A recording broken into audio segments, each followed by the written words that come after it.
Bonsoir à toutes et à tous. Merci d'être avec nous aujourd'hui pour cet event sur comment acquérir de nouveaux clients via les réseaux sociaux. Moi, je suis Gisela Sanchez, je suis directrice des affaires européennes chez Finance Innovation. Pour ceux qui ne connaissent pas encore Finance Innovation, nous, on est les pôles de compétitivité de la finance digitale en France. On a un écosystème d'environ 600 membres avec des profils très variés. Donc, du coup, on travaille notamment avec ces startups scale-up, comme vous allez voir aujourd'hui. Aussi avec des académiques. On a toute la partie recherche, avec des grands comptes, avec des experts conseils. Et notre objectif est toujours de faire évoluer et de créer de nouveaux projets d'innovation dans le secteur de la finance digitale. Donc, aujourd'hui, on a choisi comme thématique des discussions les réseaux sociaux et comment acquérir de nouveaux clients. Et pour cela, je vais laisser la parole à nos 3 membres pour vous partager leur expertise. Et voilà, si vous avez des questions concernant la finance innovation, n'hésitez pas à revenir vers moi à la fin de l'event. Merci. Bon, Antoine, je te laisse la parole. Merci Gisela. Déjà, bonsoir à tous. Merci d'être présents ce soir pour aborder un sujet qui touche tout le monde, que vous soyez entrepreneur ou professionnel, à savoir l'acquisition de nos clients par les réseaux sociaux. Pour ce faire, ce soir, je suis accompagné d'Aurore, qui est CMO, donc responsable du marketing chez Goodvest, et Alfonso Lopez de Castro, qui est le président de Financial Business School. Je vais vous laisser déjà vous présenter en plus de mots et on continuera après. Merci Antoine. Donc effectivement, moi je m'appelle Aurore Pinanjac, je suis cofondatrice et directrice du marketing chez Goodvest. Donc pour les personnes qui ne nous connaissent pas, Goodvest est une fintech et plus précisément une solution d'investissement responsable pour les particuliers, donc exclusivement du B2C. On permet à tout un chacun d'investir, non pas dans les énergies fossiles et les industries les plus néfastes pour l'environnement, mais au contraire dans les énergies renouvelables, les transports bas carbone et les solutions climatiques. Et aujourd'hui, on a un portefeuille de 10 000 clients et on gère un encours de 100 millions d'euros. Bonsoir. Donc je me présente, Alfonso Lopez de Castro. Donc j'ai une double activité puisque moi je suis le président de Financial Business School. Alors, Financial Business School c'est une école de finance, voilà, un centre de formation où on déploie différents types tout autour, je dirais, d'enseignement autour de la finance et de l'immobilier. Et on a d'autres types on a fait de la formation continue aussi. Et j'ai toujours mon métier historique, je suis directeur du corporate à la financière d'Uzès, qui est juste derrière le palais Brognard, parce que ancien, je ne change. Voilà, où je suis directeur du corporate, entre autres, donc je m'occupe des introductions en bourse. Là, dans mon cas, on va plus partager le sujet de Financia, qui touche par les réseaux sociaux différents types de, je dirais, de population, voilà, et qui est assez essentiel pour nous. Voilà, aujourd'hui, Financia, c'est 1000 étudiants classiques et quelques centaines de personnes en formation continue en France et à l'étranger. Merci. Pour finir, moi je suis Antoine Petit, le fondateur de School Studio, agence de communication, réseaux sociaux et marketing. On a commencé par comme le nom l'indique, School Studio, donc les écoles. On s'était spécialisé sur les écoles supérieures. Puis petit à petit, on a développé à d'autres activités, d'autres corps de métier. Et on a étoffé aussi notre gamme. Donc on gère les réseaux sociaux. On a commencé avec TikTok, Instagram et on s'est développé aussi sur la production de contenu, la production vidéo, pour aujourd'hui avoir 7 contrats long terme, et on continue de développer avec d'autres corps de métier, d'autres activités. Alors, comme vous le savez, les réseaux sociaux, c'est un long sujet, c'est plus seulement un outil de divertissement. C'est aussi là qu'on peut trouver les futurs clients pour vous, pour les personnes présentes derrière leur ordinateur. Ce qu'on va voir ce soir, c'est comment vous allez pouvoir trouver vos clients, sur quelle plateforme, et que vous puissiez repartir avec des cas pratiques et vraiment des méthodes concrètes pour commencer à implémenter ces méthodes et commencer à trouver vos premiers clients.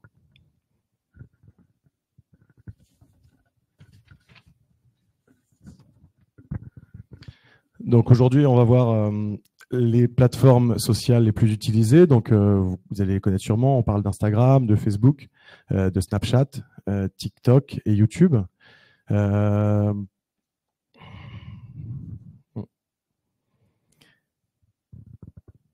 que là, tu peux rebondir?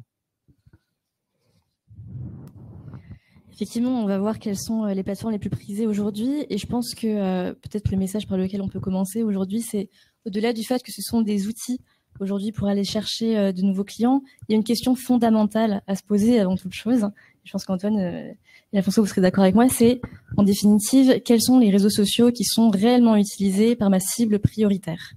On sait aujourd'hui, il y a de nombreuses études qui le montrent, notamment des études démographiques, que la population qui va principalement utiliser TikTok n'est pas du tout la même que celle qui va utiliser Facebook, serait-ce que pour des raisons générationnelles.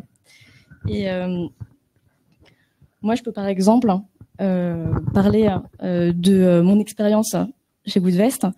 Donc, pour la petite histoire, je suis arrivée en tant que directrice marketing et cofondatrice, mais j'étais surtout directrice de moi-même au départ.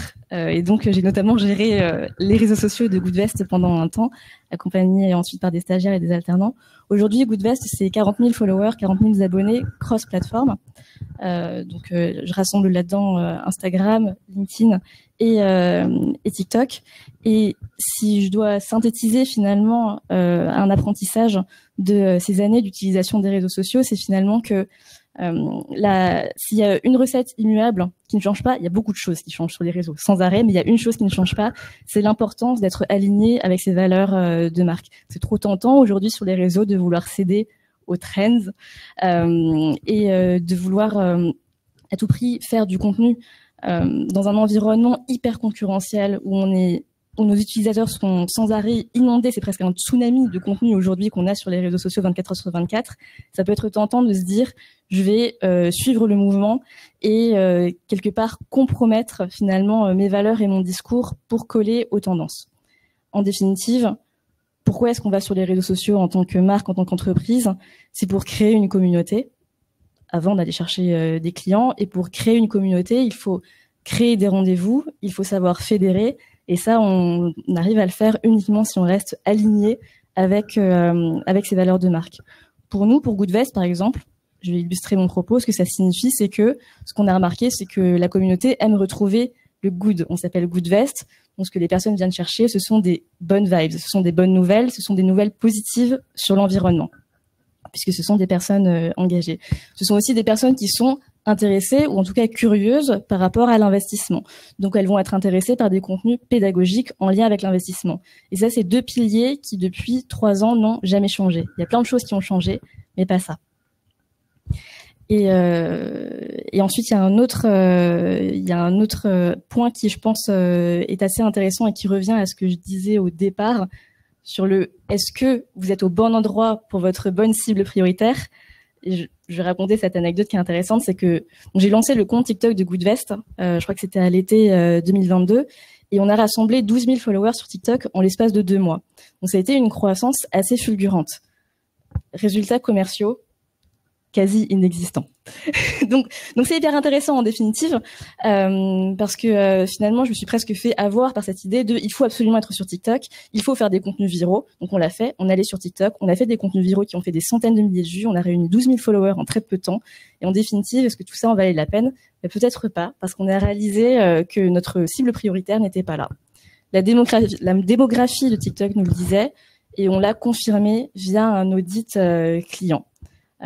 Qui nous a indiqué que TikTok était finalement très très peu utilisé par notre cible prioritaire. Alfonso ou Antoine, je ne sais pas si vous voulez ajouter des choses sur ce sujet de où est votre cible. Oui, je vais peut-être partager notre expérience en fait,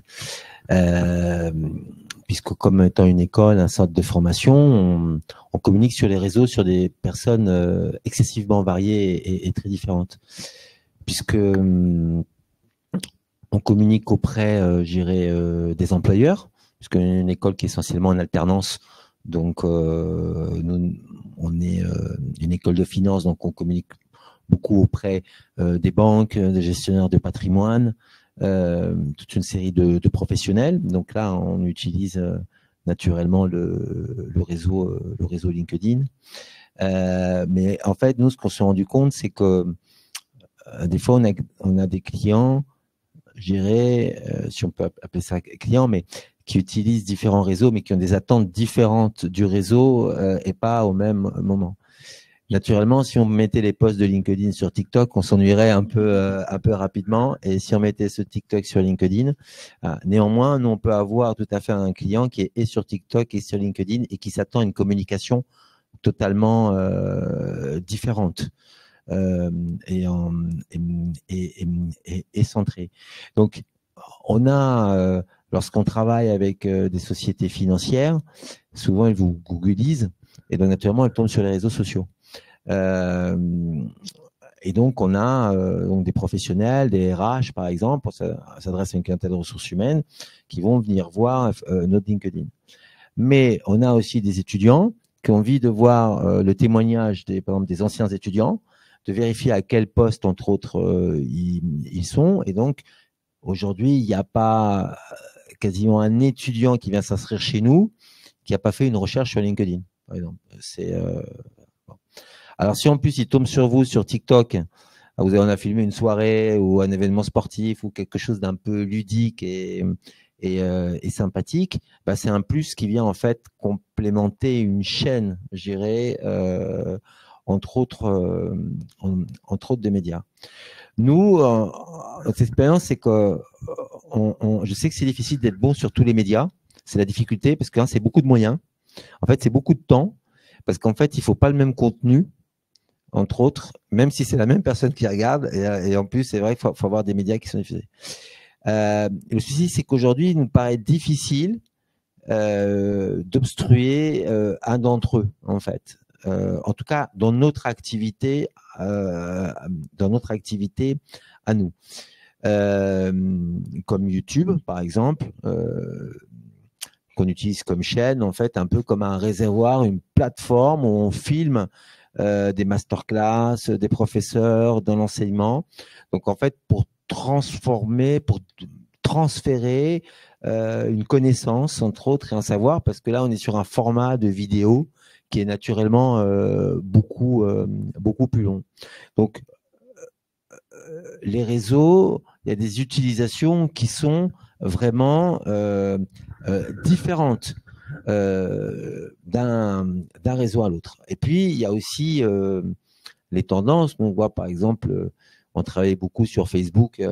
Aujourd'hui, heureusement qu'il est allié, il est relié à l'Instagram, hein, puisque on est passé de 36 likes sur Facebook à 1.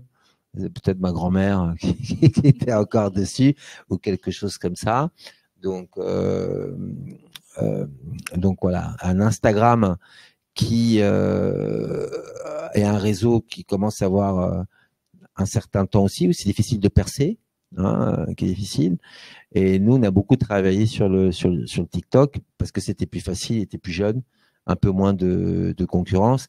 Et je pense que c'est un réseau, en tout cas chez les jeunes, sur la cible des très jeunes. Et je pensais entre autres, c'est vrai que l'investissement, les jeunes, souvent, ils n'ont pas d'argent pour investir, même s'ils ont peut-être la volonté de le faire. Mais il faudra qu'ils viennent chez Financia, qu'ils soient diplômés, qu'ils aient un bon salaire à la sortie. Et là, éventuellement, ils pourront gérer, ils pourront investir. Donc, voilà. Donc, nous, notre particularité, c'est qu'on a comme une sphère à 360 degrés, puisque on va du RH de la banque aux professionnels de la finance. Donc, vraiment, on communique auprès de l'institutionnel jusqu'aux bacheliers, voire même un peu plus jeunes en première et en seconde. Donc, on a multitude de canaux, multitude de communication. Donc, on travaille avec Antoine ici sur la partie, entre autres, vidéo, hein, qui est venu nous aider sur le TikTok et sur l'Instagram. Mais on a aussi des graphistes, je dirais, en interne. On a aussi de la vidéo en interne, du montage en interne, parce que cette part est devenue vraiment prépondérante. Et donc, on a un service totalement dédié, plus de l'aide externe, parce que les moyens à mettre sont conséquents. Et pour vous donner une idée, nous, une institution, on a 11 ans, donc on reste assez jeune, hein, mais dans les grandes institutions de formation, vous avez des pôles entiers de communication avec studio de montage, studio de production. Ça devient vraiment, vraiment essentiel. Le point important, c'est que lorsque je pense qu'on s'intéresse aujourd'hui à un produit, qui peut être une formation ou un investissement ou un autre, je pense que souvent on fait une recherche Google et les médias vous remontent sur cette recherche Google. Si vous n'avez aucune communication sur les réseaux, ça inquiète le potentiel souscripteur, investisseur, partenaire. C'est comme si vous n'existiez pas. Vous n'avez pas de pièce d'identité, je dirais, en réalité. Et dans un monde de plus en plus digitalisé, c'est-à-dire que moi, je pourrais monter un site, je sais pas, moi, au Japon, raconter que, je sais pas, je vends des saucisses. Bon, comment on peut le vérifier, en fait? Et on voit bien sur Internet, on peut être qui on veut, finalement. Genre, je peux faire ma fiche LinkedIn, me rajouter plein de diplômes, plein de choses.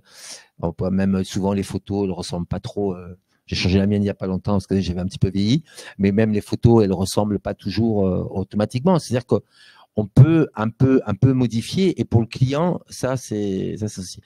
Le fait de se retrouver sur différents canaux, sur différents réseaux, c'est aussi une transparence, parce qu'il faut mettre énormément de moyens pour pouvoir apparaître, et surtout on va essayer de le faire de qualité. Donc pouvoir aller trouver une explication longue sur YouTube qui vient expliquer son activité, quelque chose d'un petit peu plus ludique sur un TikTok, ça donne énormément d'informations, de confiance aussi, je dirais, sur le produit. Voilà. Après, Alfonso, comme on évoquait la différence d'âge et de cible, tu es obligé de te multiplier sur tous les canaux. Parce que, comme tu l'as dit, tu touches plusieurs typologies de personnes et de cibles. À l'inverse de Aurore, qui avait fait l'expérience de TikTok pour Goodvest, effectivement, TikTok étant plus destiné, encore que c'est en train de changer, aux jeunes, aux 15-25 ans, qui est plus approprié pour les étudiants. TikTok est plus approprié pour les étudiants.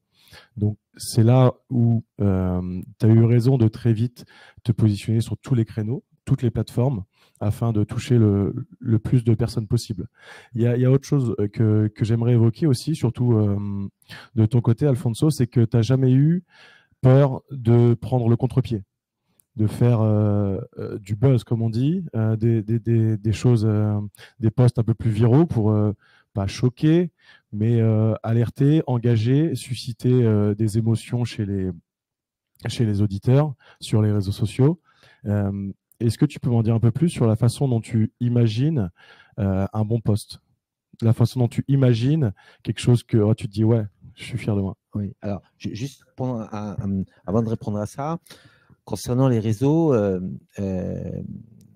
vu qu'on est multi-réseau, on a un peu l'expérience, c'est-à-dire qu'on a le Facebook qui est un peu la grotte historique, en fait, voilà, ancien, et on ne se rend pas compte, hein, j'ai l'impression que c'était hier, mais en fait, c'est un réseau ancien qui est une cible. Et je pense que le talent, c'est de trouver le réseau de demain.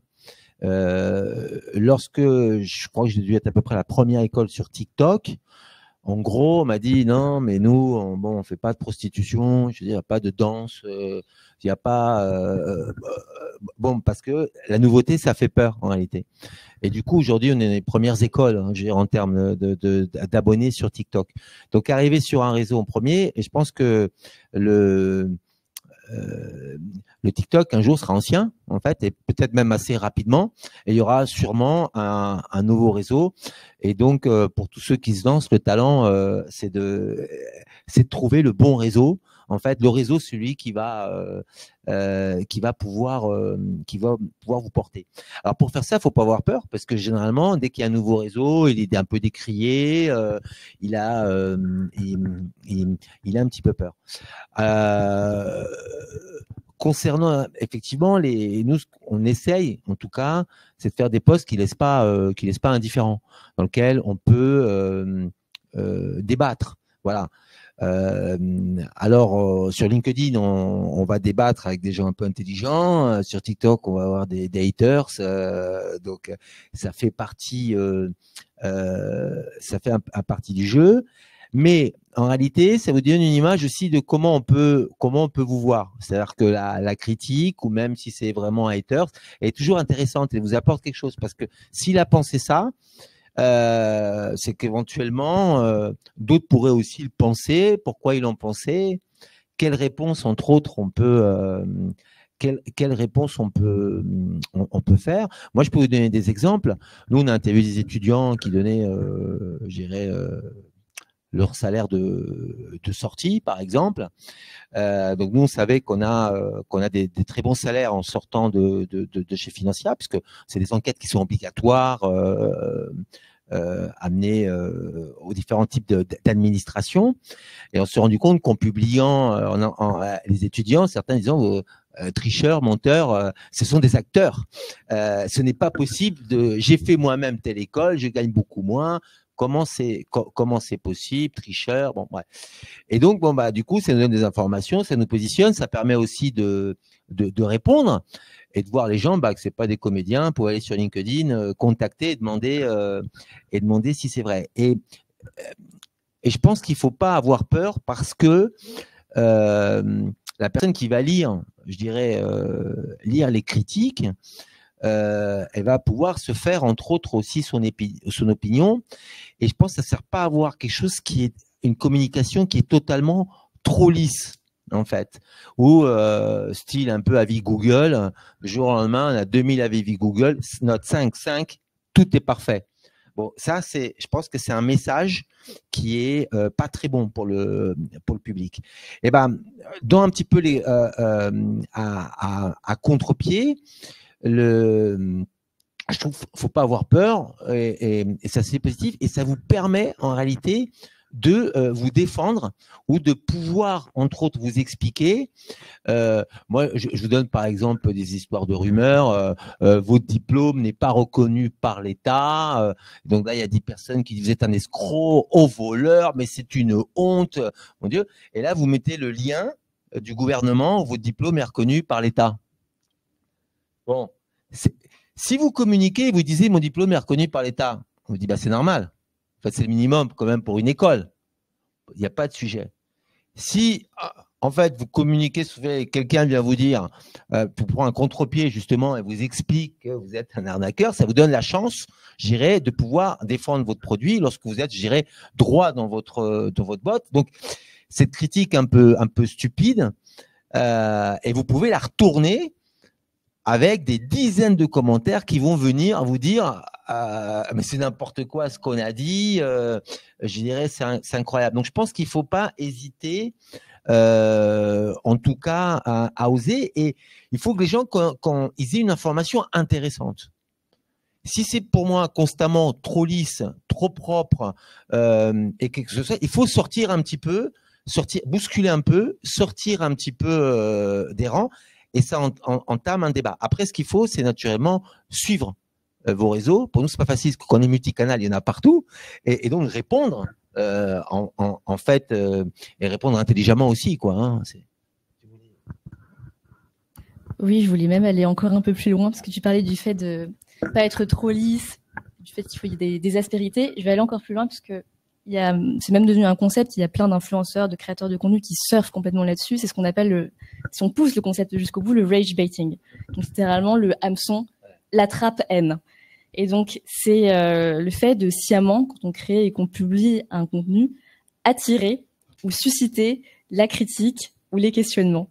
Et alors, c'est évidemment quelque chose qu'il faut doser, parce que le but, c'est pas de décrédibiliser sa marque. Mais en revanche, je te suis complètement là-dessus. Le fait de générer des questionnements, des critiques, des commentaires, en fait, c'est aussi ça aujourd'hui qui permet de générer la viralité d'un post. Et nous, on l'a expérimenté chez Goodvest il n'y a pas si longtemps.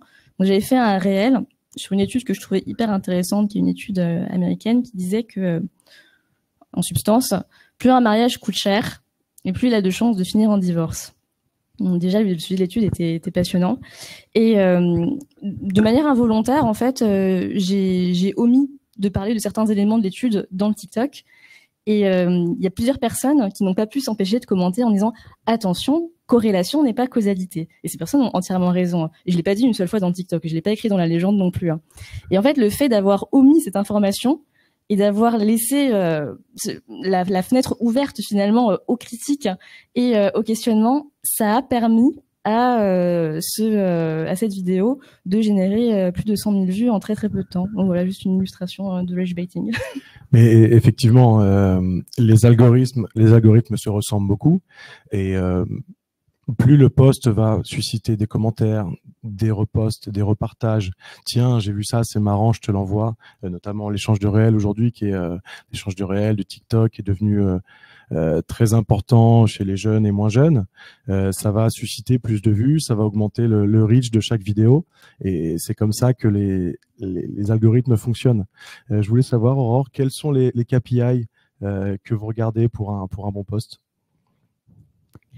Avant de parler de KPI, je pense qu'il faut aussi se parler des objectifs, parce qu'on l'a déjà un peu évoqué, mais je pense que quand on communique sur les réseaux sociaux, il faut vraiment distinguer ce qu'on va publier dans un objectif de viralité et ce qu'on va publier dans un objectif de mise en avant de son produit ou de son service.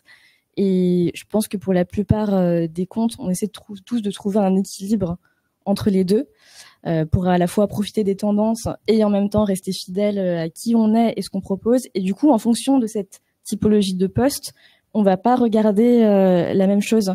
Il y a des posts, je dis n'importe quoi. On va poster une vidéo de pingouin. Et là, ce qu'on va chercher, c'est uniquement à apporter du divertissement et potentiellement à aller chercher de la viralité. Donc nous, ce qui va nous intéresser, strictement, ça va être le nombre de vues, le nombre de likes. C'est la seule chose qu'on va regarder. Et en revanche, si demain, on fait un carrousel, présentation des produits Goodvest, voici notre assurance vie, voilà pourquoi c'est la plus responsable, présentation de la méthodologie, plan d'épargne retraite, comment ça marche. Ben là, en revanche, ce qu'on va regarder, c'est est-ce qu'on a eu davantage de clics sur notre link in bio, est-ce qu'on a eu des questions en commentaire, est-ce qu'on a reçu des messages. Donc on va pas regarder les mêmes choses. Et par rapport à ça, quelle est votre répartition à peu près dans la semaine sur vos contenus? On est en pleine période, enfin on sort des périodes de test and learn, et là on est à peu près à 30% de contenu orienté plus produit. Alors on parle pas de Goodvest à tout bout de champ, mais en tout cas on parle de sujets qui sont très en lien avec nos produits, donc investissement, épargne, finances durables, et le reste on va plus être sur des contenus soit environnementaux, parce qu'on a aussi vocation à devenir quelque part un média sur l'écologie, et aussi un peu de divertissement aussi. Et Alfonso nous disait qu'il était multicanal, donc c'était important pour lui d'être partout. Qu'est-ce que vous avez choisi comme réseaux sociaux chez Goodvest? Donc comme je le disais tout à l'heure, on a choisi d'être partout, y compris sur TikTok, avant de tirer des enseignements de tout ça. Je pense que déjà c'est important effectivement d'être sur plusieurs réseaux sociaux, ne serait-ce que parce que si c'est une pierre angulaire de votre stratégie, en fait, c'est terrifiant de se dire que du jour au lendemain, l'algorithme il peut changer. Et ce qui fonctionnait très bien pour vous et vous ramenez plein de leads, plein de clients, en fait, ça peut s'arrêter. Et vous n'avez pas de maîtrise là-dessus. La maîtrise sur les réseaux sociaux, elle est extrêmement limitée. Donc, en fait, comme en investissement, je dirais, il faut pas mettre tous ses œufs dans le même panier. La diversification. Exactement.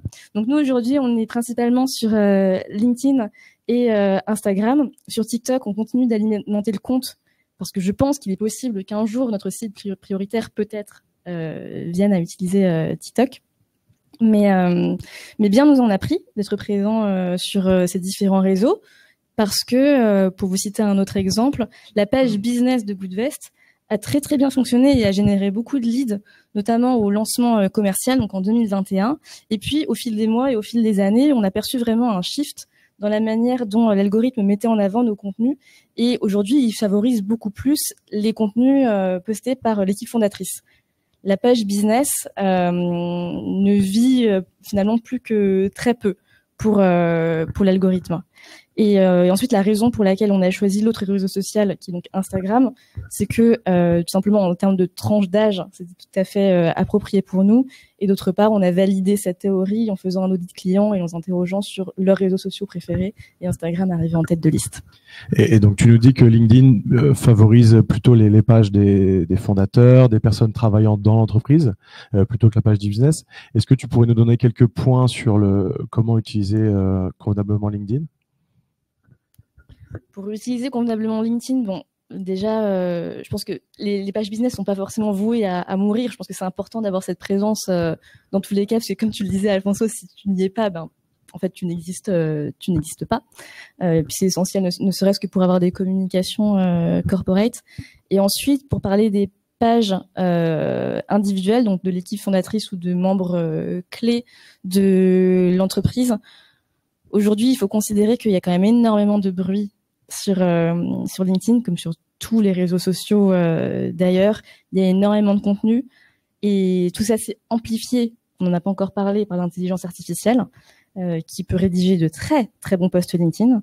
Et j'en ai déjà fait l'expérience, et notamment des posts LinkedIn qui performent très très bien.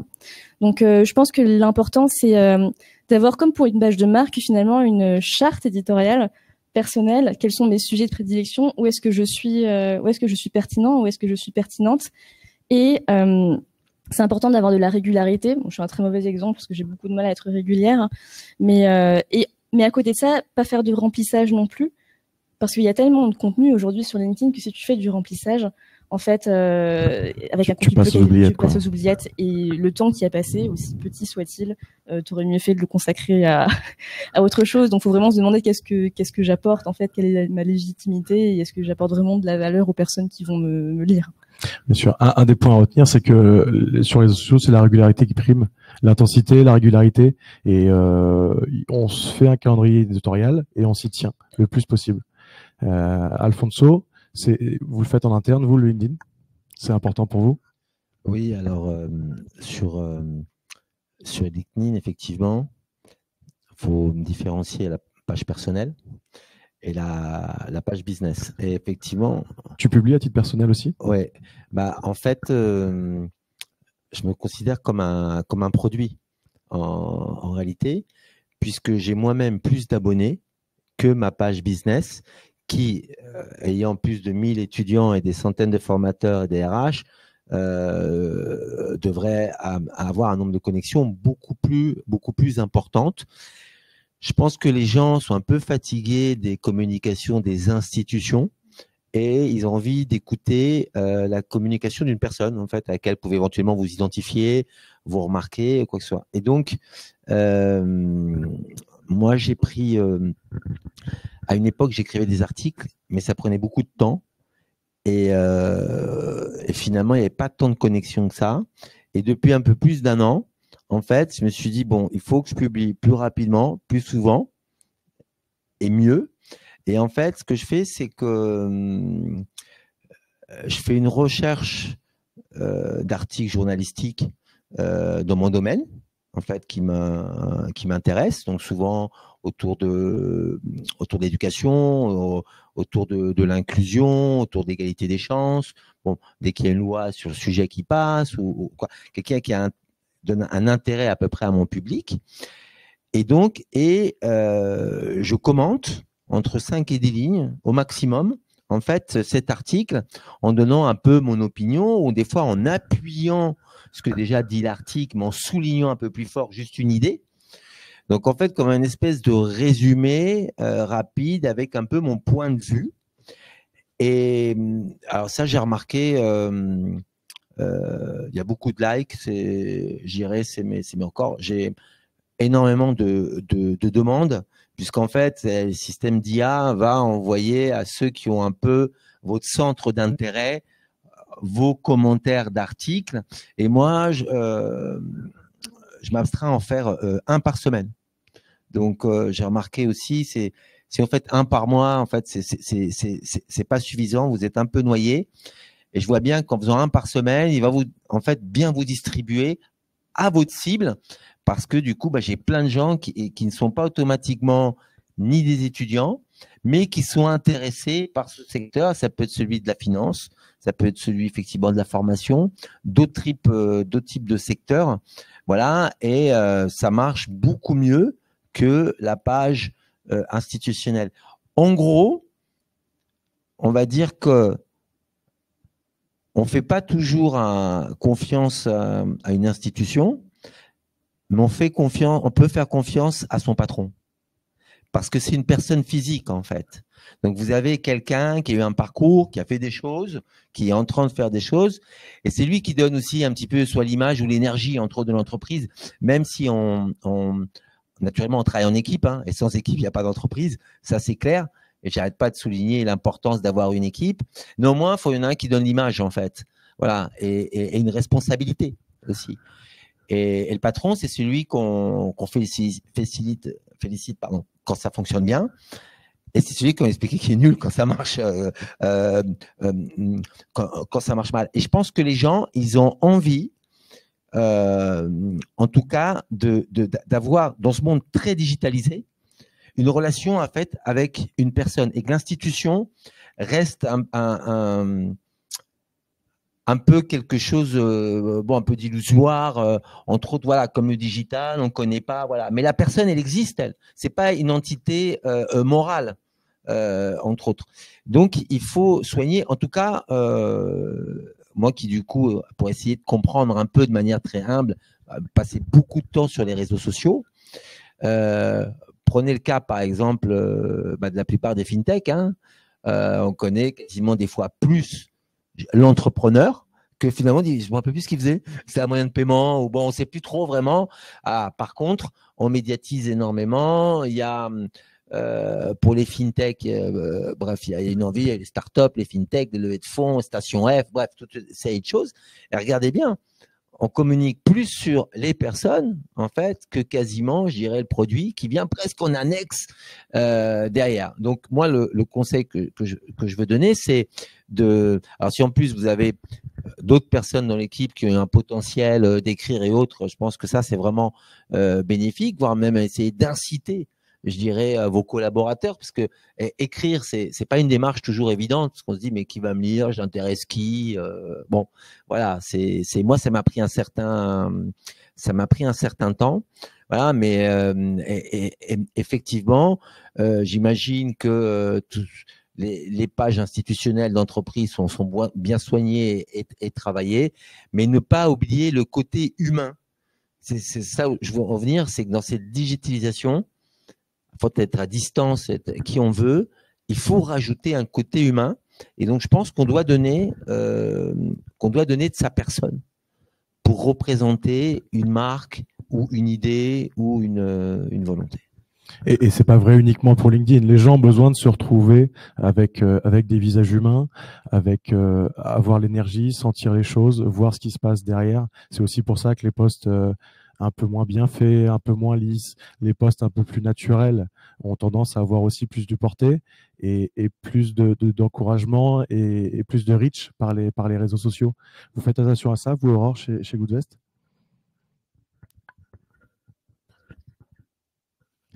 Est-ce que vous faites attention à mettre de l'humain, à mettre un peu du naturel, des instants de vie de l'entreprise, des behind the scenes, des derrière pour montrer un peu le processus qui se passe? Oui, c'est important. Et effectivement, c'est recherché par notre audience pour les raisons que tu mentionnais, notamment les questions de confiance. Donc, si notre page business aujourd'hui, elle performe moins bien qu'avant, ce qu'on remarque, c'est que tout ce qui montre l'humanité de l'équipe, et donc finalement le visage humain de ce qui est Goodvest, c'est ce qui performe le mieux. Mais excuse-moi, pas que sur LinkedIn, hein, sur les réseaux en général et dans votre communication en général aussi? On le fait de manière générale, oui. En fait, depuis toujours, on a cherché à incarner la marque avec d'une part évidemment les founders, mais aussi les membres de l'équipe qui sont là depuis le début, parce que on propose un service d'investissement. Les gens nous confient leur patrimoine, parfois des sommes qui sont extrêmement importantes, et c'est quand même toujours un peu plus rassurant de savoir que il y a de vraies personnes avec une expertise, avec une expérience et un visage et une voix qui sont là pour vous conseiller, et que finalement ils sont accessibles puisque vous les voyez sur LinkedIn, vous les voyez en story, vous les voyez en post, vous pouvez leur envoyer un commentaire, etc. Donc oui, cette démarche on l'adopte depuis le début. Et pour rebondir avec ce que tu disais tout à l'heure, Alfonso, tu le disais, tout le monde peut créer un business depuis sa chambre, tout le monde peut créer un site internet n'importe où, sur n'importe quel sujet, faire du contenu, mais le fait d'avoir ces founders, ces fondateurs qui font aussi du contenu, qui montrent, qui mouillent la chemise tous les jours, ça rajoute de la confiance aussi chez l'utilisateur, chez les clients. Et c'est pour ça que c'est important que dans une stratégie globale, le fondateur montre qu'il est présent. Parce que maintenant, donc il y avait Google avant, mais maintenant, aujourd'hui, les utilisateurs vont aussi aller taper sur TikTok, sur Instagram. Les marques pour les produits qui les intéressent. Et c'est vrai que c'est très pertinent de montrer tous ces aspects sur du contenu, sur une stratégie de contenu. Il y a aussi un truc très important, ça peut être utiliser les avis clients pour faire du contenu. Et ça permet de faire du contenu assez facile, mis en scène sur des vidéos, sur des textes, sur des posts, pour renforcer aussi cette confiance qui va être nécessaire. J'aimerais te demander, Aurore, maintenant, quelle est la partie organique, donc contenu que vous allez faire sans payer de publicité, sans promouvoir, sans sponsoriser le post, avec la partie publicité. Donc, comment est-ce que l'organique s'articule avec les campagnes payantes? Pour moi, sur les réseaux sociaux, c'est exactement la même chose que sur les moteurs de recherche. On dit, bah voilà, le SEO et le SEA, ça doit marcher main dans la main. C'est des approches qui doivent aller ensemble et qui sont complémentaires. Pour moi, sur les réseaux, c'est tout à fait pareil. Le fait de poster en organique et d'avoir une stratégie de contenu, ça va être parce que vous avez une vision à long terme, parce que vous allez vouloir construire une communauté. Et en revanche, le résultat, il va potentiellement pas être immédiat. Déjà parce que vous contrôlez pas le résultat, le nombre de vues, etc. Alors que vous allez avoir de la maîtrise sur vos campagnes payantes. Donc, pour moi, c'est vraiment deux mécanismes qui viennent se renforcer l'un l'autre. Donc, on fait du payant, effectivement. On l'a tenté sur quasiment tous les réseaux sociaux. TikTok, on a coupé évidemment pour des raisons que j'ai déjà longuement évoquées, mais on en fait toujours à la fois sur Instagram et sur LinkedIn. Et ça permet aussi de retargeter des personnes qui ont peut-être vu un post une fois, qui ont visité la page, mais qui ne sont pas abonnées parce qu'elles n'ont pas trouvé leur compte tout de suite. Mais on peut générer du repeat comme ça, et un jour, on finit par les récupérer. D'abord un abonnement, et puis ensuite ça devient un lead, etc., etc. Donc pour moi, ça vient se renforcer mutuellement. Se renforcer, c'est un mot important parce que bon, on a évoqué tout à l'heure le fait qu'Alfonso soit multicanal. Peut-être que pour vous, Goodvest, sur TikTok, ça n'a pas été performant. Par contre, peut-être qu'une fois ou deux, vous avez été vu sur TikTok. Et on parle de confiance à nouveau. Ça a renforcé cette confiance et ça vous a amené des clients qui sont passés à l'action ou que vous avez convertis sur d'autres plateformes. Potentiellement, oui. Et c'est une des raisons pour lesquelles on n'a pas complètement abandonné TikTok. On continue d'avoir une activité régulière dessus. C'est simplement qu'on investit beaucoup moins de temps et de ressources sur ce réseau. Mais c'est trop dommage de pas conserver finalement cette communauté qu'on a constituée. Mais oui, évidemment, il y a ce repeat cross channel qui se crée. Et il y a un truc que je trouve hyper intéressant aujourd'hui. On en parlait au début. Donc les réseaux sociaux, c'est évidemment beaucoup de divertissement, mais de plus en plus, il y a un véritable changement de paradigme. C'est pas uniquement du divertissement, ça devient une source d'information. Il y a même des études qui ont montré que c'était une source d'information majeure. Et aujourd'hui, on fait plus des recherches de la même façon. On fait plus uniquement des recherches sur Google. On formule pas nos recherches de la même manière. Et on va parfois faire des recherches sur TikTok et sur Instagram qu'il y a quelques années, on aurait formulé sur Google. Moi, je me rappelle de la première fois que j'avais réalisé ça, je crois que c'était en 2019. Et je demandais une recommandation de resto à une alternante. Elle m'avait dit, mais pourquoi tu ne demandes pas à TikTok? Et moi, ça m'avait complètement fait halluciner parce que je l'utilisais pas du tout à l'époque. Et en fait, pour elle, qui était de la génération Z, TikTok était devenu son Google Maps, son moteur de recherche. Si je voulais rajouter, bon, moi, je crois moyennement au post organique, sans rien. Pourquoi? Parce que pour moi, les réseaux sociaux, c'est d'abord un business. Donc, si vous prenez, je prends le Google, un petit AdWords, vous allez techniquement voir que vous allez remonter sur les recherches. Sur les autres réseaux, lorsque vous sponsorisez un peu, vous êtes quand même vachement plus apprécié. Mais moi, je me mets à la place de TikTok ou d'Instagram. J'ai un post qui paye, un qui paye pas. Si je file pas un petit coup de pouce au payant, c'est que là, j'ai rien compris. J'ai un gros problème dans mon activité. Donc, je pense qu'il faut allouer quand même un budget, parce que il y a deux points qui sont différents. C'est soit on fait une recherche et on tombe, c'est-à-dire si on vient vous rechercher, on vient vous rechercher votre thème, mais il y a aussi le fait que des fois, quand vous payez, vous allez atteindre une cible qui vous recherchez pas à ce moment-là, mais qui vient tomber de manière fantastique. Donc je pense qu'il faut pas faut pas hésiter à investir. Tous ceux qui ont réussi, qui ont des gros médias. Après, quand vous avez une très grosse audience, c'est un peu différent. Parce que vous avez déjà une audience, donc la qualité de votre poste, la pertinence de votre poste. Mais si vous devez démarrer, ou en tout cas développer, pour moi, l'investissement, et j'irais, il est quasi obligatoire. Sinon, vous allez durer, prendre des années d'avoir un peu l'effet de taille, puisque si vous avez très peu d'abonnés, donc très peu de gens vous voient.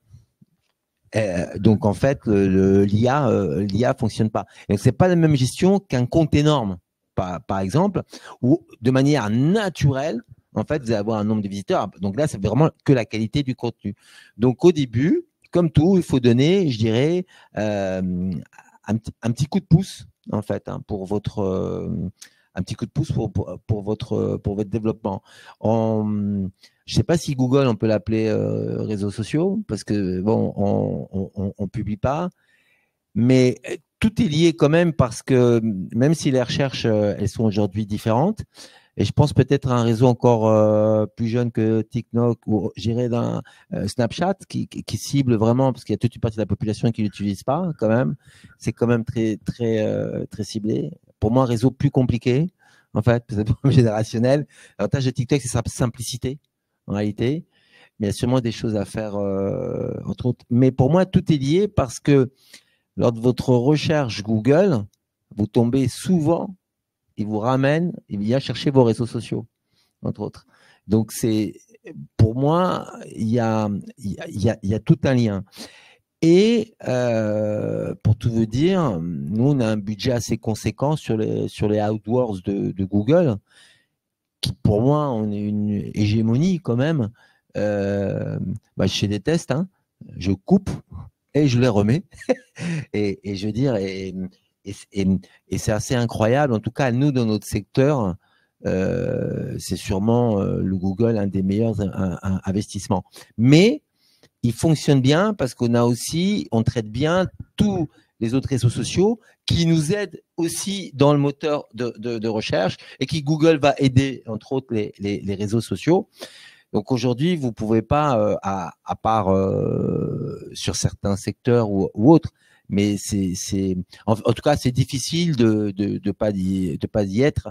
Et le bouche-oreille qui se passait avant entre copains ou entre autres au téléphone, maintenant, on s'envoie plutôt des images ou des vidéos, en fait, excessivement rapides. Donc je pense qu'on peut pas être, en tout cas, absent sur ce point.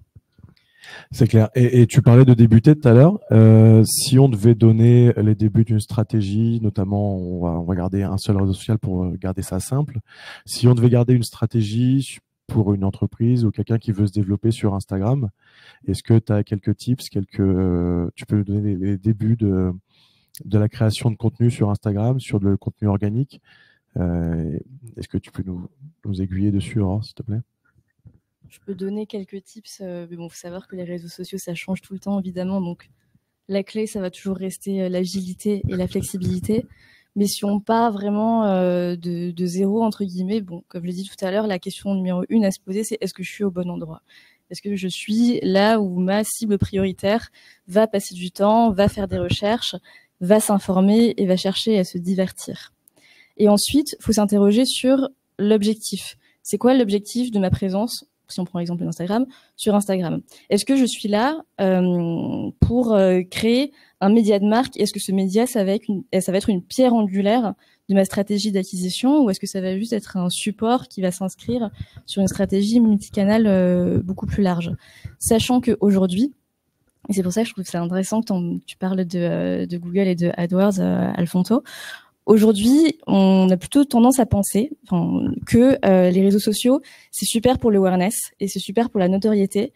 Et en revanche, on a vraiment un cheminement en entonnoir. Une fois que vous avez créé cette awareness, que vous avez développé cette notoriété-là, là où vous allez vraiment générer l'acquisition, en réalité, ça va être sur Google. Donc, je pose la question, quel est l'objectif? L'objectif, en général, il va quasiment tout le temps être le même pour tout le monde. Et ensuite, la question suivante à se poser, je pense avant même de savoir quelle va être votre charte éditoriale et quel contenu vous allez poster, c'est qui est-ce que je mets en charge de ce sujet réseau social. Et pendant très longtemps, j'ai vu plein de boîtes, et notamment de jeunes boîtes, on l'a fait aussi, déléguer cette tâche à des stagiaires et à des alternants. Alors, je dis pas que c'est une bonne ou une mauvaise stratégie, mais il faut juste savoir qu'il y a des pour et des contre. Le pour, c'est que potentiellement, cette personne, si elle est elle-même utilisatrice de la plateforme, elle aura les codes. Donc ça, c'est un super point fort. En revanche, le contre, c'est que si c'est une pierre angulaire de votre stratégie, est-ce que vous avez vraiment envie de déléguer ça à une personne qui va rester 6 mois ou 1 an et qui est archi junior? Je dis pas qu'il y a une réponse à la question, je dis juste que c'est quelque chose qu'il faut considérer. Et ensuite, pour embrayer sur quelques conseils un peu plus généraux mais qui sont importants, je pense qu'il faut pas hésiter à alterner entre des phases de test and learn pour essayer de voir qu'est-ce qui prend et qu'est-ce qui convient à votre audience et qu'est-ce qui convient à l'audience que vous recherchez. Et des phases qui vont être beaucoup plus cadrées, beaucoup plus chartées, où vous avez votre charte édito. Je vais avoir 30% de telle typologie de contenu, 30% de telle autre typologie, etc., etc. Et voilà, il faut garder en tête que les réseaux sociaux, c'est plutôt ingrat. On peut très très bien fonctionner pendant un temps et puis un jour plus du tout. Donc importance de rester hyper agile. La personne que vous mettez en charge de la plateforme ou les personnes, il faut aussi les aider, je pense, à nourrir leur créativité et s'assurer qu'au bout d'un moment, elles finissent pas par tourner en rond. Je pense que ça finit toujours par arriver. Donc à ce moment-là, qu'est-ce qu'on peut faire pour relancer un petit peu la machine? Ça peut être des brainstorms avec des membres externes, ça peut être faire appel à un freelance de manière temporaire, un peu de conseils, etc. Mais voilà, je pense que la clé de la réussite, c'est qu'est-ce que vous allez mettre en charge de ça.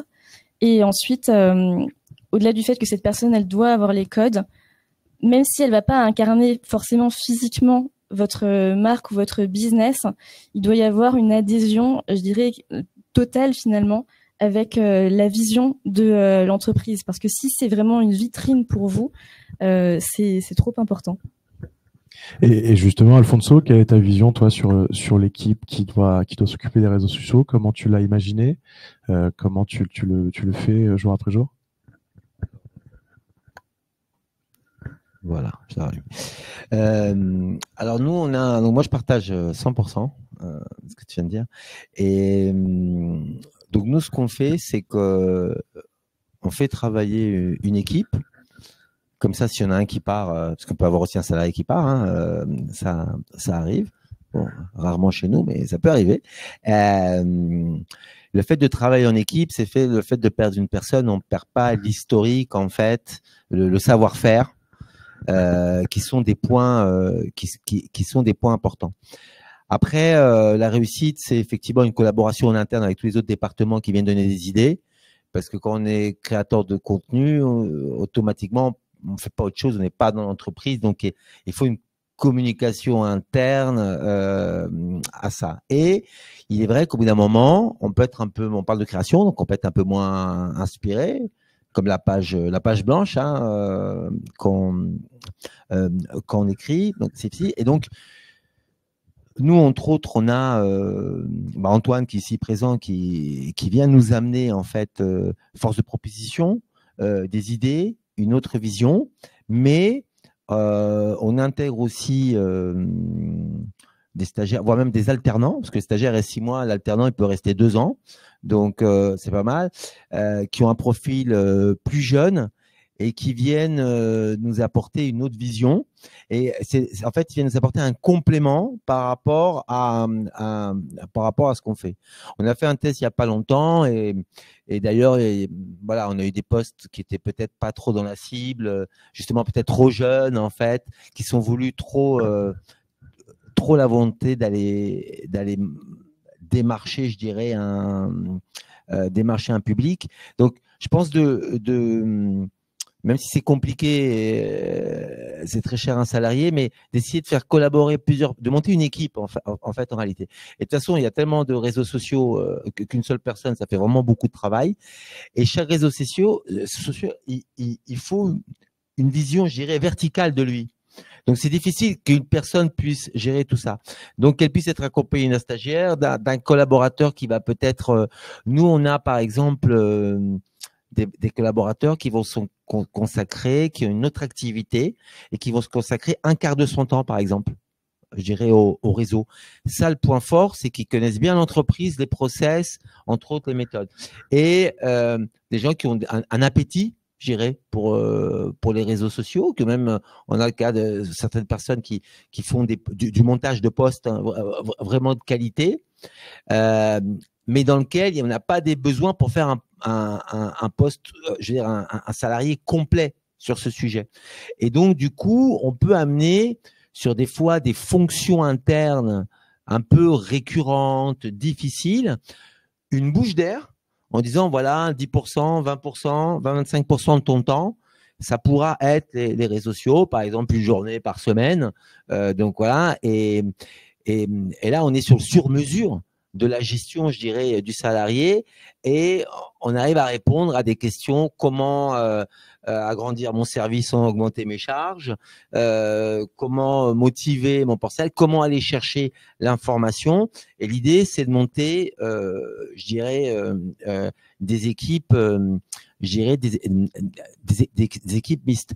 Je voulais revenir juste un point sur Google et acquisition clients et entre autres médias, puisque je dirais, on a un point commun, c'est que bon, je connais bien l'investissement puisque je fais des introductions en bourse, et donc lorsqu'on investit de l'argent, hein, il faut beaucoup de confiance en fait en réalité.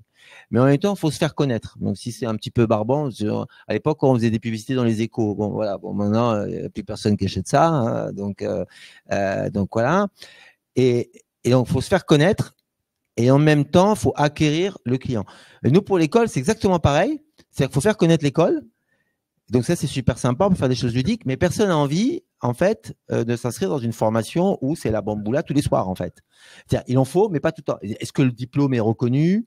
Voilà. Est-ce que l'investissement, il est sécure? Quelle est sa rentabilité? Est-ce qu'il est garanti? Où est-ce que je mets mon argent? Voilà. Et en même temps, il faut être sympa pour se faire déconner. L'école, c'est pareil. C'est une des choses les plus importantes de votre vie, parce que vous allez passer 1 an, 2 ans, 3 ans, 4 ans, 5 ans. Donc voilà, vous n'avez pas envie de vous embêter pendant 5 ans. Et donc, cette espèce de complexité entre le sérieux, la reconnaissance du diplôme, la qualité du professeur, et en même temps, est-ce qu'il y a des activités ludiques? Est-ce que c'est sympa? Est-ce qu'il y a une bonne vibe, en fait? Voilà. Regardez, entre autres, si vous prenez, par exemple, les Américains, le cinéma américain, dans le milieu de l'éducation, il est trop fort. On a tous envie d'aller à Harvard, à UCLA, à des noms incroyables. Et d'ailleurs, vous prenez, par exemple, la Sorbonne, qui est l'université, je dirais, la plus connue française dans le monde, et il n'y a pas une personne étrangère qui connaît HEC ou Polytechnique, par exemple. Voilà. Donc ça, c'est dû, entre autres, au cinéma, donc, je dirais, à l'image. Mais si derrière, vous n'avez pas un produit de qualité sérieux avec toutes les normes, toute la due diligence, entre autres, qu'il faut, et tout ça, je dirais, ça va pas fonctionner. Le réseau social peut être celui qui vous fait découvrir, connaître, dire ah ça m'intéresse, ah je savais pas qu'il y a des écoles de finance, tiens je savais pas, voilà. Moi je cherchais les études mais je savais pas. Ah qu'est-ce que c'est, voilà. Ah c'est sympa, ça m'a attiré l'œil. Voilà, il faisait du sport, il faisait une fête, bref un événement, une conférence, n'importe. C'est filmé de façon assez ludique, il y a un montage rythmé, c'est assez sympa. Et ensuite on va aller en profondeur.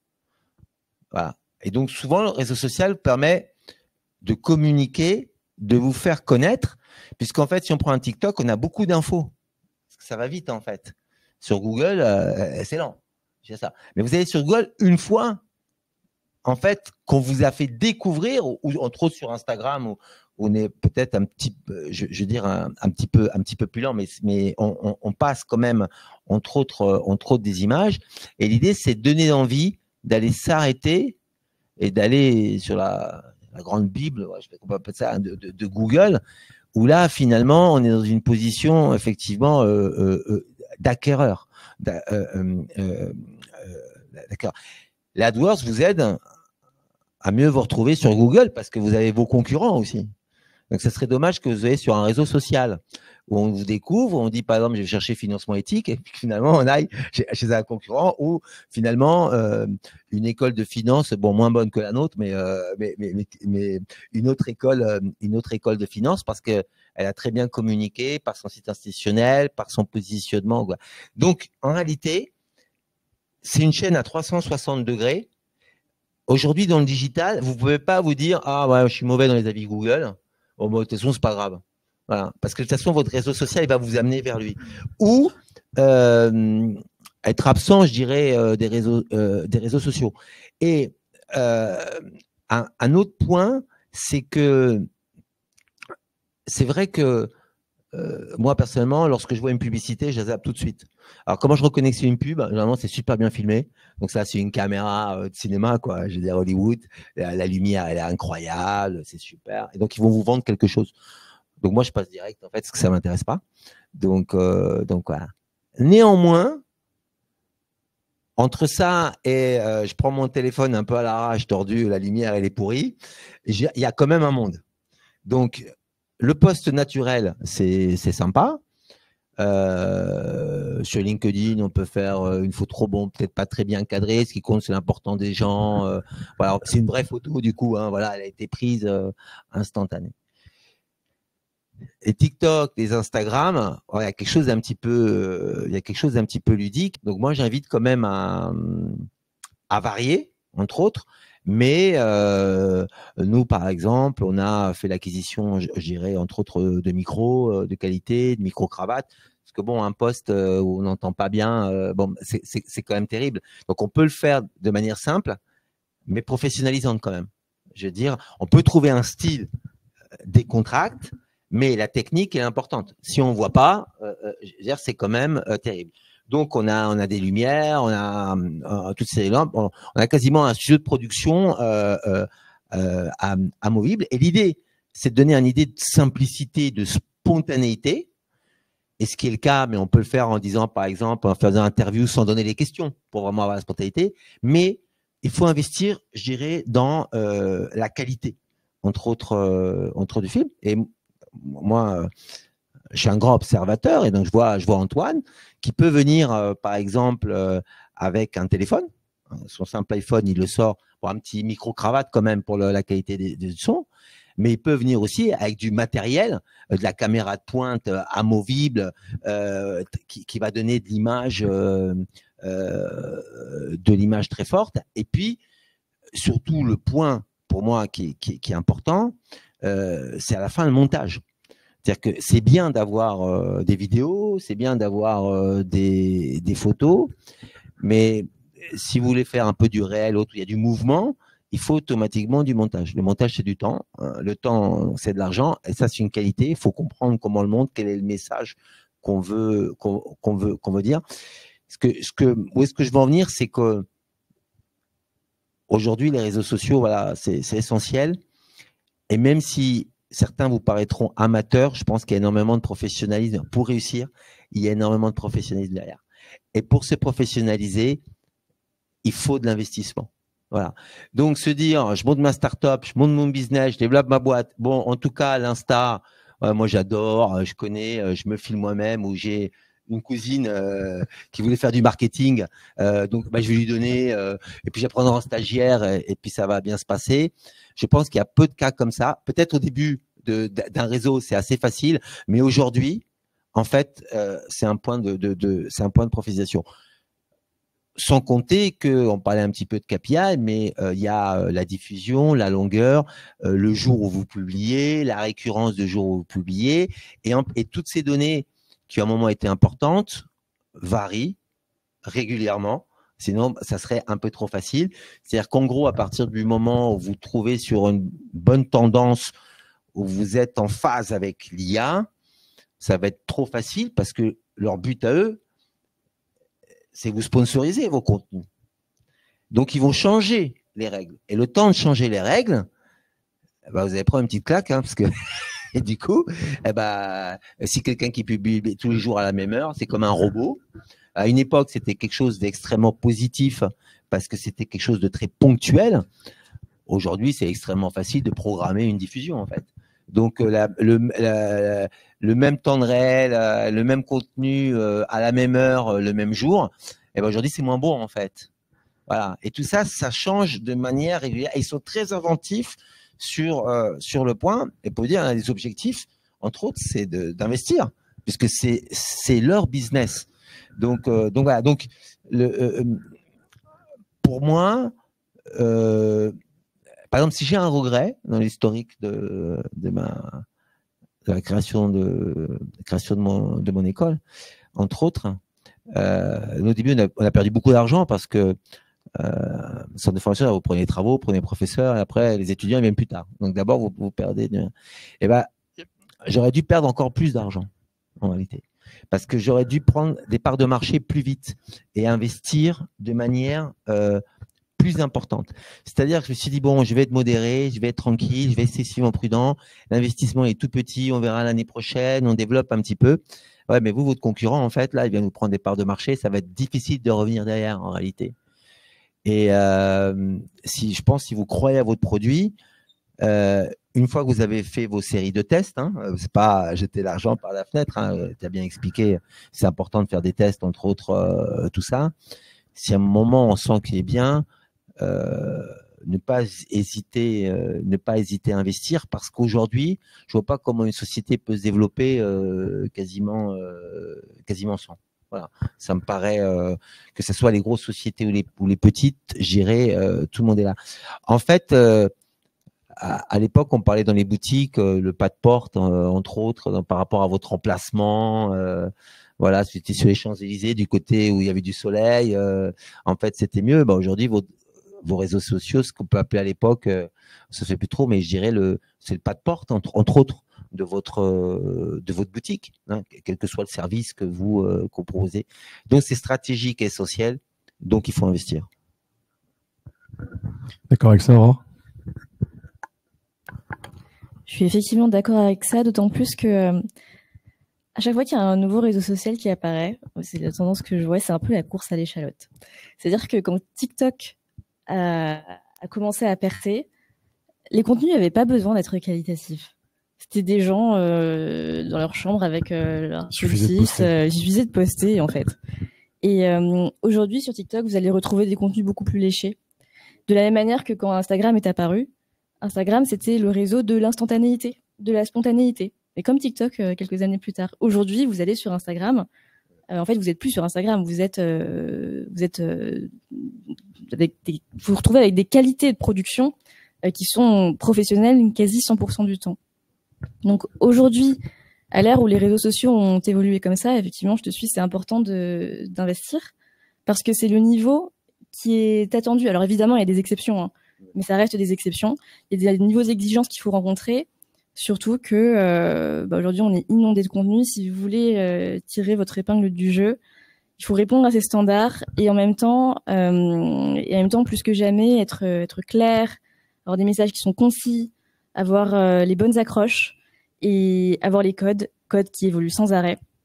Donc, c'est un enjeu de tous les jours. Et justement, comment tu fais pour avoir du contenu sans arrêt? Comment tu suis les trends? Comment tu vois l'évolution du marché des réseaux sociaux? Comment t'es jamais à la page blanche? Comment t'es jamais à court de contenu? Tu fais une veille journalière? T'as quelqu'un qui l'a fait pour toi? Comment tu structures ça? Il faut que le responsable des réseaux sociaux ou la responsable soit en veille permanente, effectivement. Moi, je suis en veille aussi, donc il faut être soi-même consommateur, sinon je trouve que c'est compliqué de suivre le mouvement.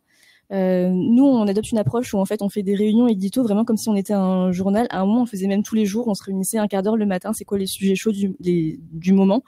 Alors c'est effectivement un peu lourd, mais aujourd'hui, si on peut se le permettre, c'est super. Et ce que j'aime bien faire aussi, c'est regarder outre-Atlantique, parce qu'il y a énormément de tendances en fait, mais pas juste sur les réseaux sociaux, en marketing de manière générale, qui émergent là-bas avant d'arriver chez nous. C'est vrai. Alfonso, avant qu'on passe aux questions, tu as quelque chose à oui, dire alors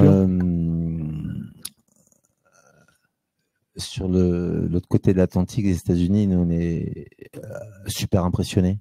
Moi, je vois, par exemple, dans le milieu de la finance, je vais sur leur site, même si c'est, je sais pas moi, faire de la pâtisserie, en fait, j'ai trop envie de m'inscrire. Parce que la vidéo, elle est incroyable. Je veux dire, ils ont une avance en marketing, mais ils mettent des moyens. C'est-à-dire qu'il y a sûrement 3-4 caméras, voilà, c'est production de cinéma. Vous voyez, bon, je veux dire, c'est déjà vendu, en fait. Il n'y a pas besoin de donner les arguments. La vidéo, elle fait, et donc, nous, on est vraiment en Europe, je dirais, excessivement en arrière sur ce point. Et moi, j'essaie de les copier, en tout cas de m'inspirer tout le temps, parce qu'ils sont vraiment en avance, quoi. Donc voilà. Nous, concernant la veille, alors nous, on fait pas de réunion, parce que nous, on est contre la réunion en général. En tout cas, je lutte activement contre la réunion, mais on est bien pour le petit meeting rapide, 10-15 minutes, pas plus, quoi que ce soit. Et là, nous, en fait, on a quelqu'un qui canalise un peu le responsable com général, à qui on envoie nos idées, en fait. Voilà. Et l'autre point, pour pas avoir la page blanche, on fait un truc assez simple, c'est que nous, on stocke. Voilà. C'est-à-dire que il y a des périodes où les idées s'émergent, où tout le monde en a plein, et même on dit, ouais, on va pas trop publier, c'est pas bon. Donc voilà. Et donc, on produit, on stocke et on se dit qu'on aura moins d'actualité, moins de choses à dire, moins d'idées, bref, la tête un peu ailleurs. Et ben on a du contenu d'avance qui peut nous sauver, et du contenu qui soit pas justement relié avec quelque chose de médiatique du temps, hein, je dirais naturellement. Mais on a des contenus classiques, entre autres, toujours en stock. Voilà. Super, merci. On peut passer aux questions. Je ne sais pas s'il y en a dans la salle ou en ligne. Alors, il a une question, oui, sur le chat. Vous avez évoqué, Alfonso, Aurore, vous avez discuté de ça, mais bon, je la pose quand même, si vous voulez ajouter quelque chose. Alors, si il nous demande, et en complément des réseaux, que pensez-vous de Google Ads?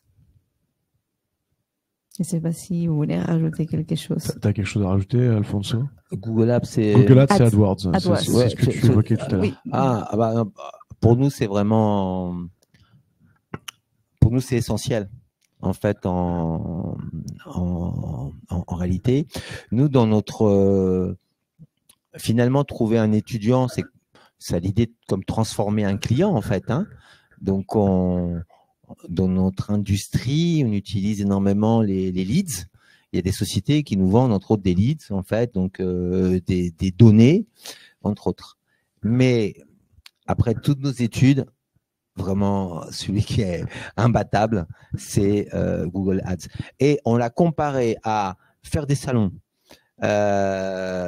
toute autre forme, entre autres, de communication. Aujourd'hui, ils ont un monopole. En fait, Google, qui est vraiment... C'est une des plus grosses régies publicitaires, quasiment au niveau de Facebook. Et ça, c'est vrai que ça dépend pour répondre à la question, ça dépend aussi du type d'activité, mais Google, c'est à peu près la seule plateforme qui va aller pour tout le monde. Chacun peut trouver ce qu'il veut sur Google Ads, les leads qu'il veut, la conversion qu'il veut sur Google Ads. Ouais. Donc c'est vrai que c'est un des principaux. Je pense, Aurore, tu l'as bien défini tout à l'heure sur la transformation client, en fait. Hein.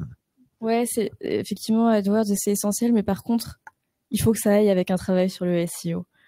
Pour votre crédibilité, vous pouvez dépenser et en fait gaspiller presque des sommes folles sur AdWords si en parallèle vous oubliez, vous négligez votre SEO. Le SEO, c'est très laborieux, c'est très long, les résultats sont pas immédiats, mais à long terme, si vous faites que de l'AdWords et que derrière, en organique, vous ressortez pas dans les résultats de recherche, en fait, pour votre crédibilité, c'est monstrueux.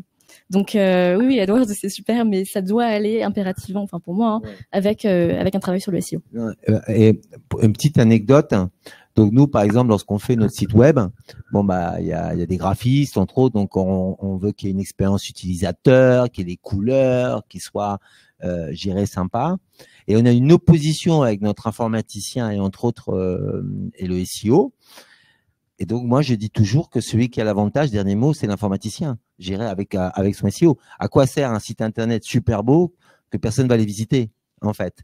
Donc, avant que qui que ce soit me touche, la moindre chose, j'irai sur le site, quelqu'un qui va faire du contenu, du graphisme ou quoi que ce soit, tout doit être validé par notre informaticien. Toute la stratégie SEO qu'il a mis en place dans la construction, je dirais, du site soit respectée. Parce que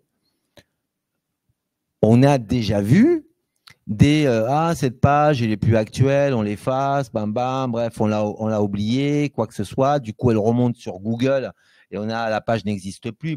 Bref, des trucs où ne pas se laisser embarquer par le graphiste le créateur, je dirais, de site. Pour moi, celui qui a la main, c'est l'informaticien. Voilà. Et le SEO, ouais, c'est vital en fait. C'est parce que si vous avez un bon AdWords, en fait, si vous avez un gros investissement AdWords et un mauvais SEO, en fait, vous allez gaspiller beaucoup d'argent, énormément d'argent. Le SEO va faire que vous allez limiter vos AdWords, ça va entre autres fonctionner, et en plus des SEO, va vous mettre en position naturelle, je veux dire organique, ce qui est le top, je dirais le top du top. Nous, en partant du principe que de toute façon, si on n'est pas sur la première page, bon, bah après c'est compliqué, quoi. Je veux dire, un petit bout de deuxième, max. Mais vraiment, mais après, j'irai techniquement, voilà, techniquement c'est très compliqué. Est-ce qu'on a d'autres questions? Voilà, j'arrive. Merci. Merci pour la conférence d'abord. Moi, j'avais une question, notamment une fois qu'on a converti un membre de la communauté en client, et notamment dans les secteurs d'activité où, comme vous l'avez mentionné à 2-3 reprises lors de la conférence, il y a besoin d'un lien de confiance. Est-ce que vous avez une différente approche de gestion de clients si vous l'avez rencontré en ligne ou, par exemple, en foire, comme vous le mentionniez il y a 5 minutes? Est-ce qu'une fois que le client est converti, vous allez gérer la relation client différemment ou ça sera de toute façon la même charte de l'entreprise dans l'ensemble? Alors, moi, je dirais dans mon secteur, non, c'est la même approche parce que moi, c'est automatiquement quelqu'un qui vient suivre une formation, en fait, alors qu'il soit rencontré dans un salon ou entre autres en digital, c'est pas la même chose. Si je veux apporter un peu une nuance, parce qu'effectivement, je pense que chaque secteur, chaque société, il faut avoir une réflexion. Et donc là, on essaie d'être un peu généraliste, où on parle de notre expérience, en tout cas à nous, et qui peuvent pas s'adapter. Nous, par exemple, ce qu'on constate, c'est que le client qu'on a obtenu par les réseaux, nous, on met en place, par exemple, des journées portes ouvertes. Et effectivement, le fait de voir à la distance, ils viennent, entre autres, nous visiter physiquement. Ce qui est peut-être moins le cas dans un salon où ils nous disent non, c'est bon, je les ai rencontrés déjà. C'est-à-dire que j'ai vu là, je pense que des fois, dans le besoin de voir que la personne existe. On pourrait, par exemple, dire, en fait, Aurore, bah, c'est une IA, quoi, et en fait, j'envoie mon argent et elle a plus d'argent. Le fait de la voir, dire, ah, c'est elle que j'ai vue dans la photo, bon, je donne une certaine confiance, elle existe en fait. C'est pas une arnaque, c'est une identité. Et donc je pense que qu'ils ont besoin besoin de confiance. Nous, ça se traduit pour venir visiter et on organise des événements où on les accueille, où on leur montre quelle expérience ils vont vivre. Ils vont rencontrer entre autres des gens, voir réellement où est-ce qu'ils en sont. Et moi, du coup, ça me donnait envie de poser une question à Aurore. Toi, comment ça se passe? Parce qu'il te confie quand même quelque chose de très important. Je dirais, peut-être la famille d'abord, la santé, et après, je dirais l'argent. Comment tu transformes cette confiance, surtout sur un secteur digital où il y a pas mal, on a vu des escroqueries qui existent, hein, c'est un peu facile. Comment tu fais pour les rassurer? Est-ce qu'ils ont besoin de te voir, te rencontrer? Qu'est-ce que tu organises? Alors oui, effectivement, je pense que la présence est importante. Donc, on est régulièrement présent sur des salons, des événements en physique, on en organise aussi. Mais je pense qu'au-delà de ça, ce qui va vraiment les aider à sauter le pas, d'autant plus qu'on est un jeune acteur de la finance durable, c'est la relation qu'on va nouer avec eux avant. Donc, il y a la brique réseaux sociaux dont on a longuement parlé ce soir, et il y a une autre brique qui est essentielle pour nous, qui est la pédagogie. Chez Goodvest, on travaille beaucoup sur l'éducation financière. On sait qu'en France, il y a un manque d'éducation financière qui est criant. Les gens pensent que l'assurance vie, c'est une assurance décès. Donc voilà, il y a plein de choses à transmettre, et ça, on le fait par plein de moyens. Et les réseaux sociaux sont seulement une partie de ces moyens. Moi, par exemple, j'ai une newsletter sur la finance durable. On a des programmes de formation entièrement gratuits.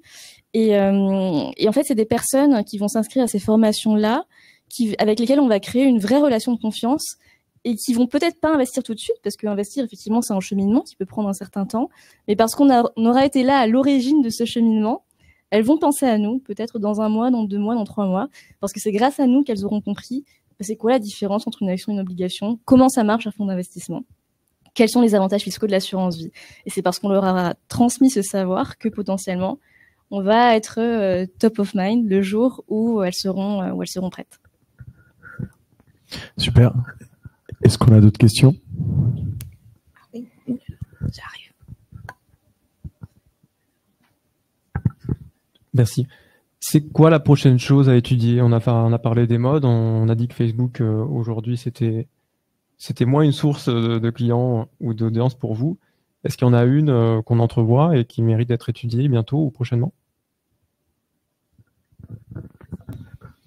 Alors, moi j'en ai pas, mais si j'en avais une, je vous l'aurais pas dit.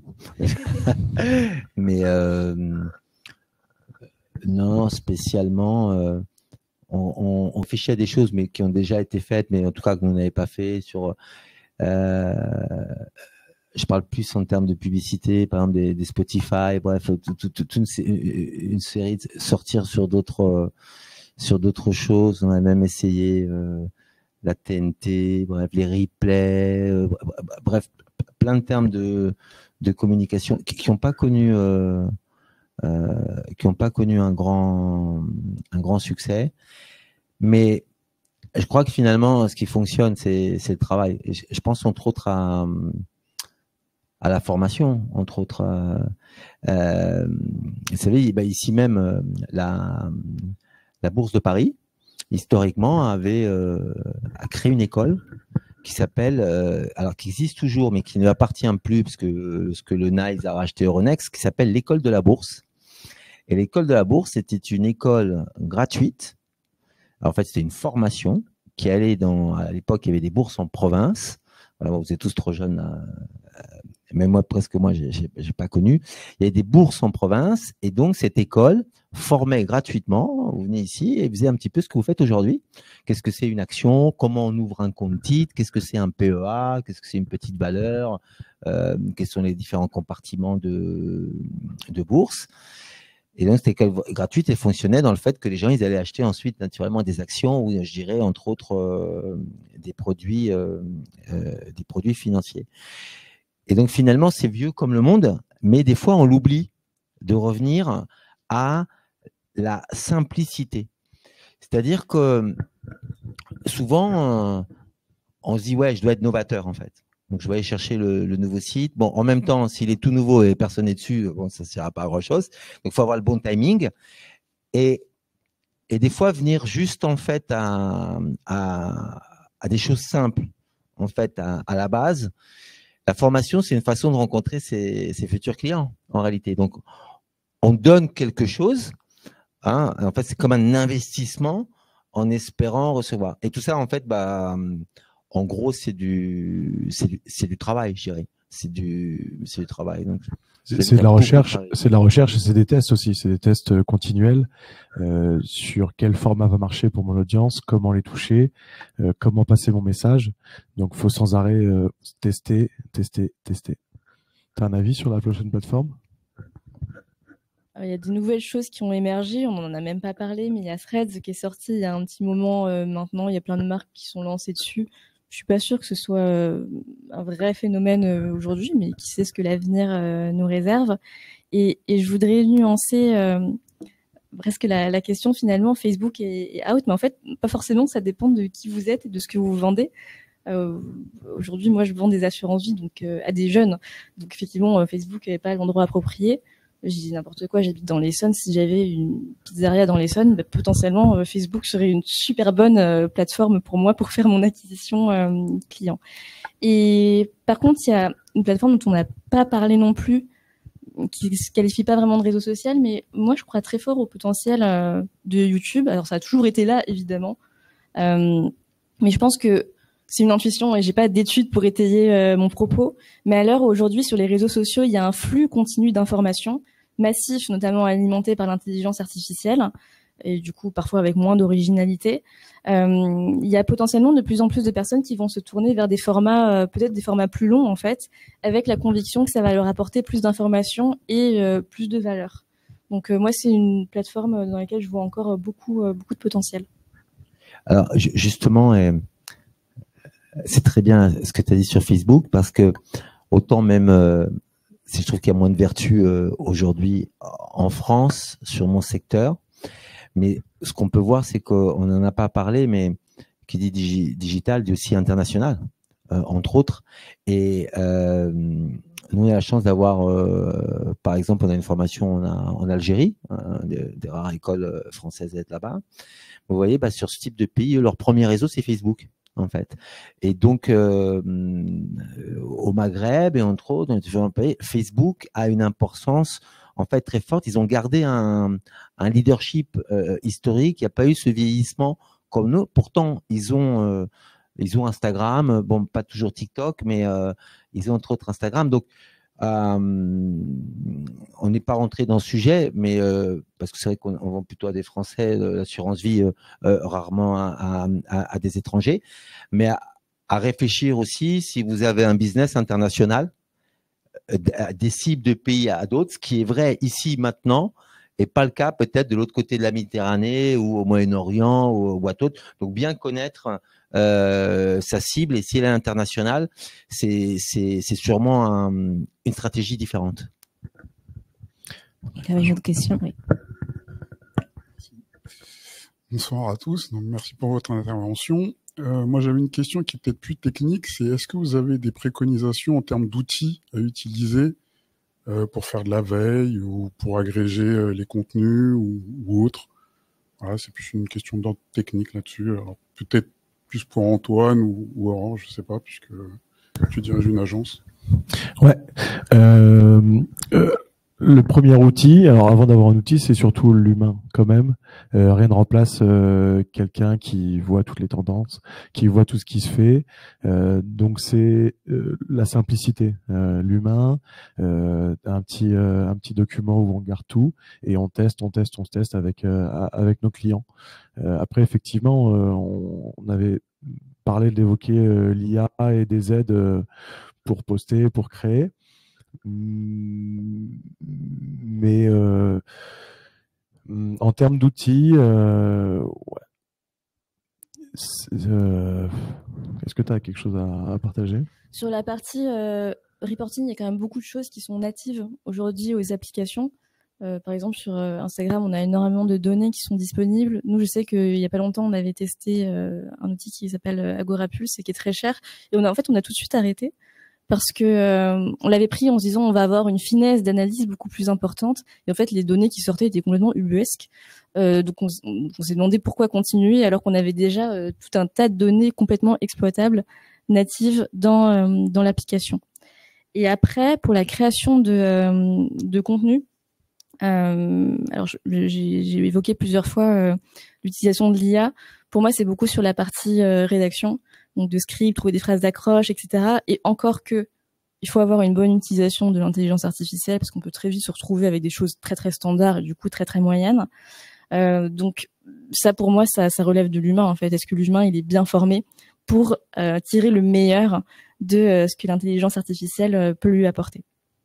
Et j'ai vu récemment que TikTok avait lancé son propre outil, il appelle ça la Symfony Creative Studios, qui permet en fait à partir d'un brief de créer la vidéo TikTok de A à Z. Alors je regardais quelques commentaires et apparemment pour le moment c'est pas très très concluant, mais ceci dit ça peut évoluer très très vite, donc je garderai un œil là-dessus. Bon, comme c'est pas moi qui m'en occupe techniquement, je sais qu'on utilise des logiciels, j'ai pas les noms, entre des logiciels de diffusion par exemple, parce que comme on est multiplateforme en fait, donc voilà, mais là j'ai pas le nom. On a des logiciels un peu de montage, on fait attention au transfert de photos de qualité, toutes ces choses. Et nous, on utilise l'IA, bien sûr, aussi pour le rédactionnel, hein, pour les petits commentaires. Mais on fait pas mal d'IA sur les posts, sur les images, Voilà. Alors à faire attention quand on va un peu vite, parce que c'est pas, il y a des petits défauts en fait. Bon, si on passe vite fait comme ça, on s'en rend pas compte, mais quelqu'un qui est un petit peu observateur, il y a pas mal de défauts encore sur les images d'IA. Mais en tout cas, c'est intéressant, ça vous donne une tendance, ça va. Vous dites bon, bah finalement, je vais peut-être pas faire ça, mais presque ça, quelque chose, une inspiration. Bon, en tout cas, je pense que l'IA va s'améliorer énormément dans les années à venir. Donc, elle sera utilisée. À utiliser aujourd'hui avec un humain, naturellement, hein, qui vient contrôler et vérifier, parce que c'est pas avoir du non-sens et un peu redondant et autres, mais outil d'aide totalement incroyable et dans lequel je pense à l'avenir, ça va être dingue. Mais je pense qu'il faudra toujours quand même quelqu'un derrière, parce que nous voyons cette espèce de système d'automatisation où en fait, il n'y a plus besoin de quelqu'un qui sache écrire ou gérer ou quoi que ce soit. Moi, j'y crois pas.